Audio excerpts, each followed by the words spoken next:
Imagine for a moment that a relationship is a house. For years, many women are taught that their role is to be the perfect decorator.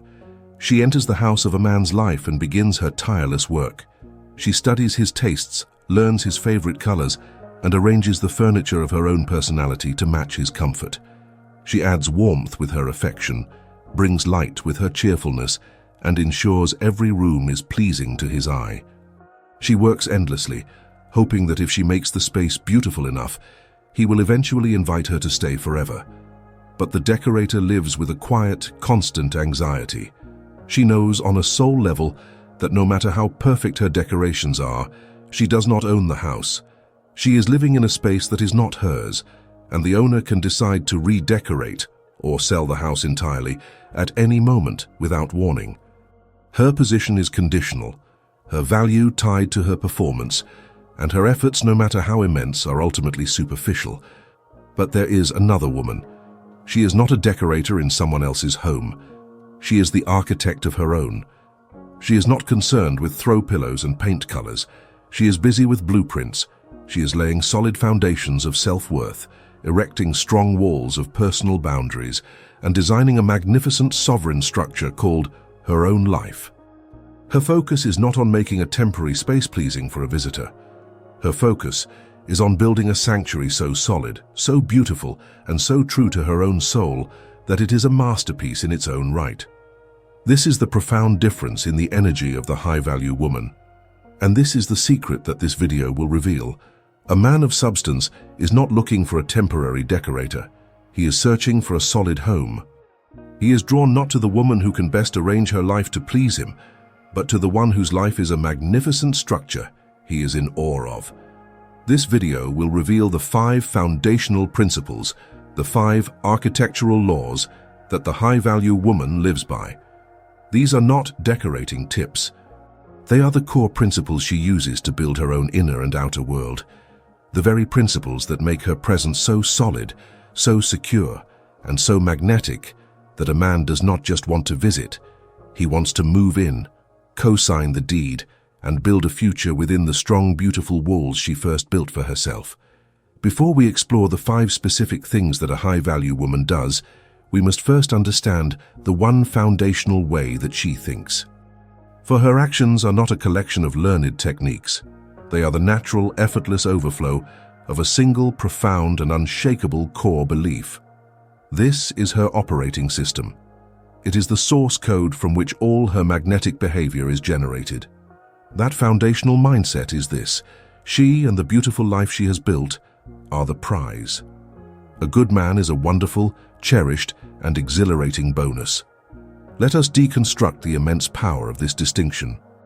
For the woman who is operating as the decorator, the man is the prize. He is the owner of the house, the king of the castle, the one whose approval must be won. Her life, her energy, her time, these are the currency she uses to bid for this prize.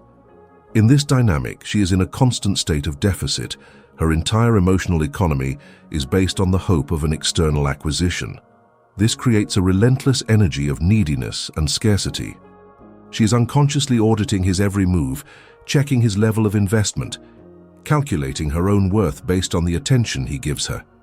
This energy, as we know, is exhausting for her and feels like pressure to him. The high-value woman, the architect, has reversed this polarity entirely. She has done the profound inner work to understand that her own life, her peace, her purpose, her joy, her growth, is the ultimate prize. She is not seeking a man to build a life with. She is building a magnificent life and inviting a worthy man to come and share in it. Think of it in terms of a salary and a bonus. Her salary is the non-negotiable sense of worth, peace, and fulfillment that she generates for herself. It is paid daily through her own self-care, her commitment to her purpose, and her cultivation of her own joy. She can live, and live well, on this salary alone. A man's love and partnership is the bonus. A bonus is wonderful. It is exciting. It is celebrated and deeply appreciated. It adds a level of richness and joy that is extraordinary. But her survival, her fundamental well-being, is never dependent on whether or not the bonus arrives. When you live from this place, The entire energy of your interactions changes. You are no longer operating from a fear of loss, but from a joy of sharing. You are not interviewing him for the role of savior. You are interviewing him for the role of cherished partner. You are evaluating whether his presence is a valuable addition to your already amazing life, not the other way around. This is the foundation. It is the silent, unshakable confidence that radiates from her. A man feels this difference on a primal level. He senses that he is in the presence of a woman who is not a hungry ghost, but a full and flowing river. He understands without a word being said that he is not the source of her happiness, and therefore he does not have to carry the impossible burden of being her everything. He is free to be a man, not a god. And in that freedom, a profound and authentic attraction is born. This one foundational belief is the prerequisite for all the actions that follow. It is the why behind the what. With the foundational mindset that she is the prize and a man is a bonus, the first and most important practice of the high-value woman flows naturally. It is this: she actively and relentlessly cultivates her own sacred garden. This is a profound evolution of the common advice to simply be busy or have your own hobbies. Having hobbies can be a form of distraction. Being busy can be a form of avoidance. Cultivating a sacred garden, however, is a conscious and soulful act of creation. Her garden is the entirety of her life, separate from her romantic relationship. Her passions are the vibrant flowers that she nurtures for their own beauty, not to impress a visitor. Her purpose, whether it is her career, her art, her spiritual practice, is the great ancient tree that stands at the center of the garden, providing shade, stability, and a connection to something deeper than herself. Her friendships are the nourishing streams that water the soil, and her boundaries are the strong, beautiful walls that protect this sacred space from those who would trample it. The woman who is operating as the decorator often lets her own garden wither. When a new man enters her life, she stops tending to her own flowers and instead spends all her time trying to arrange herself into the perfect bouquet for him. She cancels plans with her friends, the streams, to be available for him. She puts her own purpose, the great tree, on hold, making him the center of her ecosystem. Her garden slowly becomes a desolate patch of land, waiting for him, the gardener, to come and bring it back to life. She has made him responsible for her own aliveness. The high-value woman, the architect, understands that her sacred garden is her primary responsibility. It is the source of her own nourishment, her own joy, and her own peace. She knows that a man is a welcome and cherished visitor who can come to admire the beauty of the flowers, to rest in the shade of the great tree, and to drink from the clear streams. But he is a visitor, not the gardener. The garden is hers to tend, and its thriving does not depend on his presence. What does this look like in practice? It means she does not drop her pottery class, her weekly hike, or her language lessons the moment a man shows interest. These are the flowers in her garden. It means she honors her commitments to her friends and family, understanding that these connections are the vital streams that keep her soul hydrated. It means she continues to dedicate her best energy to her own purpose, her work, her art, because that is the great tree that anchors her entire world. The effect this has on a man is magnetic. He sees a woman whose life is already a vibrant, beautiful, thriving ecosystem. He is not meeting an empty space that he is expected to fill, but a full and beautiful world that he feels privileged to be invited into. Her time with him becomes a precious gift, not a default state, because he knows it is being taken from a life that is already rich and satisfying. He is not her source of life. He is a witness to the beautiful life she is already living. This is what keeps him attracted. It is not a game of being busy. It is the undeniable, irresistible allure of a woman who is the sovereign and devoted keeper of her own sacred ground. Once a high-value woman has her own sacred garden to tend to, a second practice emerges naturally. She is no longer desperate to fill every moment with connection, and so she learns to master the art of sovereign silence. Let us immediately distinguish this from its immature and manipulative cousin, the silent treatment. The silent treatment is a weapon. It is a loud, angry, punitive silence designed to punish and control. It is a tactic of the ego, and it radiates tension and conflict. Sovereign silence is not a weapon, it is a state of being. It is the natural, peaceful quiet that emanates from a woman who is completely at ease with her own inner world. The woman who has not yet cultivated this quality lives in fear of silence. Silence to her is a void, an emptiness that she feels a compulsive need to fill with words, with questions, with chatter. This anxious chatter is not a sign of her vibrant personality. It is a symptom of her need to control the connection. She unconsciously believes that if she stops talking, if she stops performing, the connection will die. She fears that in the silence, he will discover that she is not enough, and so she uses her words as a smokescreen to hide her own perceived lack. Think of the ocean. A woman who fears silence creates a constant surface chop, a restless, anxious series of small waves of chatter and questions. It is all happening on the surface. It may be stimulating for a moment, but it is impossible to see what lies beneath. A high-value woman, however, embodies an oceanic depth. Her silence is not empty. It is a sign of the vast, mysterious, and powerful world that exists beneath the surface. A man of substance is not interested in splashing endlessly in the shallows. He is drawn to the profound mystery of the deep. He is captivated by what is not immediately revealed. What does this look like in practice? The high-value woman is not afraid to let a conversation come to a natural end. She does not panic and search for a new topic to keep it going. She can send a text message that is a complete statement, not a question designed to force a response. She can sit in a car with a man in comfortable, shared quiet, without feeling the anxious obligation to entertain him. She trusts that her presence alone is more than enough. This is profoundly magnetic to the masculine psyche. Her comfortable silence communicates on a level far deeper than words, an unshakable confidence. It tells his nervous system, I am not afraid of the quiet. I am not afraid of losing you in this moment of stillness. I am so secure in my own company that I don't need your constant verbal validation to feel safe. This lack of pressure is a rare and beautiful gift. It makes him want to lean in, to listen more closely when she does speak, because he knows her words are chosen and meaningful, not just anxious noise designed to fill a void. He begins to see her words as a privilege to be earned, not a utility to be endlessly consumed.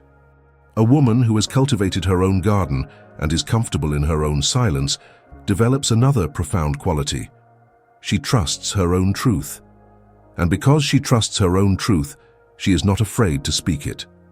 The third practice of the high-value woman is that she speaks the language of clear, calm, and direct boundaries, not the language of ambiguous hints. The woman who is still operating from a place of insecurity, the woman who fears being seen as demanding or difficult, will often resort to the language of hints. This is the language of passive aggression, of unspoken expectations, and of expecting a man to be a mind reader. She will not say, I need your help.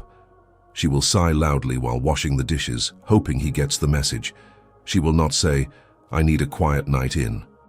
She will say, I'm so tired, hoping he will offer to cancel their plans. This is not a form of communication, it is a form of testing. And it is a test that is doomed to fail. It creates a dynamic of confusion, resentment, and mistrust. Think of it this way. Communicating with hints is like trying to guide a ship through a foggy harbor using only smoke signals.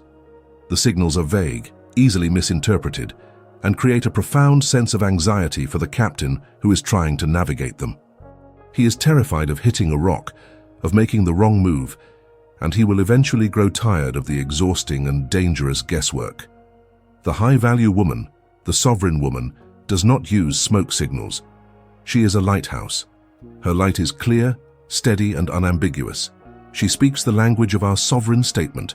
She has done the inner work to identify her own needs and boundaries, and she honors them and him by stating them with a calm and respectful clarity. Instead of sighing at the sink, she will say, I would love your help with the dishes.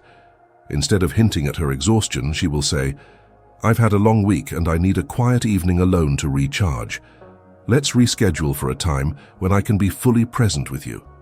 Notice the difference. The hint is a veiled demand born of fear. The sovereign statement is a clean request born of self-respect. It does not blame, it does not demand, and it does not test. It simply states a truth. This is irresistibly attractive to a mature masculine man. It does not trigger his defensiveness, it earns his respect. It signals to him that he is with an emotionally mature adult, not a child who expects him to guess her needs. It makes him feel safe, because he knows where he stands with her. He knows that the yes from her is a real yes, and the no from her is a clean no. This builds a profound foundation of trust, which is the bedrock of all lasting attraction. The fleeting intrigue of playing games and deciphering hints cannot compete with the deep, unshakable attraction a man feels for a woman whose presence is a source of clarity and truth.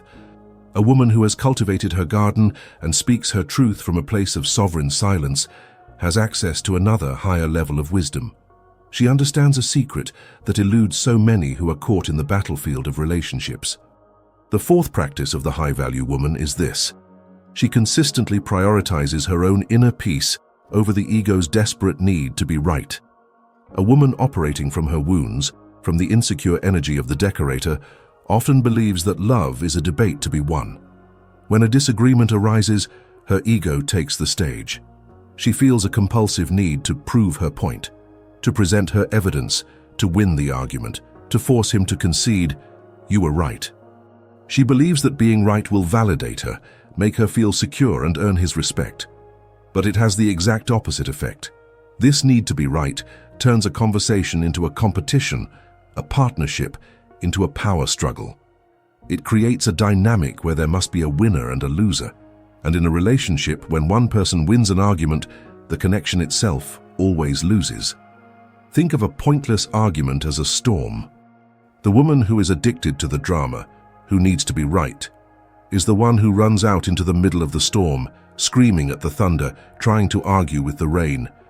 She exhausts her energy fighting a battle she cannot win, and she ends up soaked, cold, and powerless. The high-value woman is the architect of her own sturdy house. When the storm of a pointless disagreement begins, she does not run outside to fight it. She makes a conscious choice. She recognizes that she cannot control the weather, but she has absolute authority over her own home. She calmly closes the window, returns to the warmth of her own inner fire, her hearth fire, and lets the storm pass. This is not a sign of weakness or passivity. It is a sign of immense strength and wisdom. It is the ability to discern which battles are worth fighting and which are simply a waste of her precious life force. She understands that her inner peace is a sacred treasure, and she refuses to sacrifice it on the altar of her own ego. What does this look like in practice? He states an opinion she disagrees with. The old pattern would be to immediately launch into a counter-argument. The high-value woman pauses. She asks herself a sovereign question. Is winning this debate more important than the feeling of peace in my own body right now? 9 times out of 10, the answer is no. And so she may say something calm and simple like, "I see it differently, but I can understand your perspective," and then she lets it go. She withdraws her energy from the conflict. This is profoundly attractive to a mature man. It signals to him that she is not addicted to the dopamine of drama. It shows that her sense of self is so solid that it does not need to be constantly validated by being right. It reinforces, on the deepest level, her status as a safe harbor. He realizes that he can bring his thoughts and ideas to her without the fear of every conversation turning into a war. He can be imperfect, he can even be wrong, without threatening the foundation of their connection. This makes him feel a level of psychological safety that is incredibly rare and deeply desirable. The final practice of the high-value woman is perhaps the most subtle, yet it is the one that completes the sacred circuit of a healthy relationship. Having built her own garden, mastered her silence, spoken her truth, and prioritized her peace, she now learns to master the lost art of gracious receiving. A woman who is still operating from an unworthiness wound often struggles to receive. When a man offers her a compliment, a gift, or his focused attention, her first instinct is to deflect, to diminish, or to become suspicious. This is a defense mechanism. On an unconscious level, she does not believe she is worthy of receiving good things without a hidden cost, and so she protects herself by not letting the goodness in.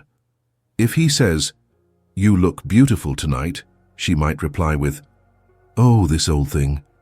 I feel so tired today." She deflects the compliment. If he offers a gift, she might say, "Oh, you didn't have to do that," diminishing the gesture. If he offers his help, she might insist, No, I've got it," refusing to show any vulnerability. Each of these responses, while seemingly humble, is a silent and powerful act of rejection. She is not rejecting him. She is rejecting his offering. Think of a man's offering, his compliment, his gift, his act of service, as a seed. He offers this seed in the hope of planting it in a beautiful and fertile garden where it can grow. The woman who cannot receive is like barren, compacted ground. He throws the seed, and it simply bounces off her wall of self-deprecation or suspicion. After a while, seeing that nothing he plants can ever take root, the wise gardener will stop trying to offer his seeds there. The high-value woman, the architect of her own sacred garden, understands that her soil is fertile. She has a deep and unshakable sense of self-worth. She knows she is worthy of receiving good things. And so, when he offers her a seed, she receives it with a gracious and open heart. If he says, "You look beautiful tonight," she does not deflect. She holds his gaze, lets the compliment land in her heart, and replies with a simple, warm, "Thank you. That's a lovely thing to hear." She allows his offering to be planted. By doing this, she gives him one of the greatest gifts a woman can give a man, the feeling of being successful in his masculine energy. A core part of the healthy masculine psyche is the desire to give, to provide, to please, and to protect the feminine. When you graciously receive his offering, you are not just taking something from him. You are allowing him to succeed in his fundamental mission. You make him feel competent, capable, and seen. His compliment was not a failure, it was a success. His gift was not a burden, it was a joy. This completes the energetic circuit. He gives from his fullness, and you receive in your fullness. This creates a beautiful, self-sustaining loop of generosity and appreciation. This is not about becoming dependent or needy. It is the exact opposite. It is only the woman who is already full of her own self-worth who can receive from another without a sense of desperation or suspicion. She does not need his compliment to feel beautiful, which is precisely why she can receive it as a gift, not as a lifeline. We have journeyed through the 5 core practices of the high-value woman. We have learned how she cultivates her own sacred garden, how she masters sovereign silence, speaks the language of boundaries, prioritizes her peace, and receives with grace. But these 5 practices are not a checklist to be memorized or a series of techniques to be performed. They are the branches of a great and powerful tree.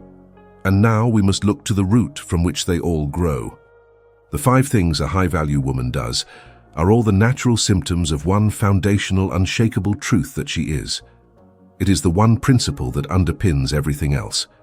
It is this: a high-value woman does not, under any circumstances, outsource her sense of value. Her worth is not a stock whose price is determined by the market of a man's attention. Her peace is not a fragile treasure that she places in his hands for safekeeping. Her purpose is not a secondary project to be attended to after his needs are met. Her life is not a house she decorates in the hope that he will approve. She is the architect, the gardener, the queen of her own inner kingdom. And this leads us to the final, most profound reframe of all. For years, women have been taught to ask the question, how do I become a high-value woman in his eyes? But that is the wrong question. It is a question born from the decorator's mindset, from the energy of the performer. The truth is, a high-value woman is not a title that a man bestows upon you. It is a throne you build for yourself, deep in the soil of your own soul. A woman a man values highly is still defined by his gaze. But a woman who values herself so highly that her presence becomes a constant, inspiring, and irresistible invitation for him to do the same, that is the woman who is truly free. That is the woman who is not just desired for a season, but respected for a lifetime.